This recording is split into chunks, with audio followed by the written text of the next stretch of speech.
If it's a wholesaler, usually what I do with wholesalers, they find a transaction that's a short sale, I split it with them.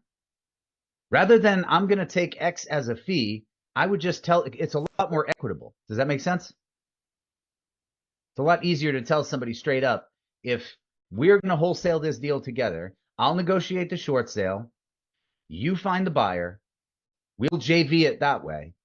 Then we simply split it right down the middle. It's usually the most agreeable option. Does that make sense? So it's always Yeah. going to vary. It's always going to vary.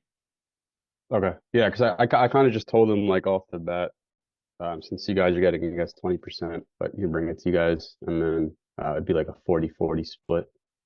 It's kind of what I Okay. was thinking with it. Yeah. I mean, ultimately, the bottom line is you have all the options in the world. I mean, there's no governing anything here that tells you what you can and can't do. You know what I mean? You can do whatever you want to do, whatever you're comfortable with doing. My suggestion, generally speaking, people get funny about money, especially up front.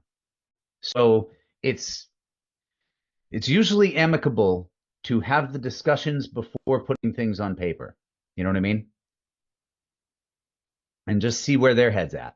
Oftentimes, what I do when I have to have that type of discussion with somebody is I just ask them, listen, in your ideal world, if you could just wave a magic wand and get whatever the hell you want, right?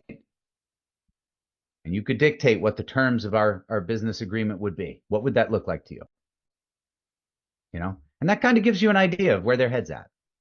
Because I've had some people come along sometimes where they're like, well, what if I got you a whole bunch of short sales and I gave you like $1,000 for each one? And I'm like, um, I think you've never done a short sale before. Because if you think I'm going to do that for $1,000, I think you're a little out of your mind. You know, it depends. There have been times where I've done it for $1,000 because the circumstances were such that it made sense. Like, for example, there was one time that I did a short sale. I was paid by the bankruptcy attorney. The bankruptcy attorney made a few mistakes in his handling of this case because he had a health issue. Unfortunately, that poor bastard died like a year later. He was a really good guy. Um, he had cancer and it came up out of nowhere. Nobody expected it. And he unfortunately screwed up a whole bunch of things on a whole bunch of different files.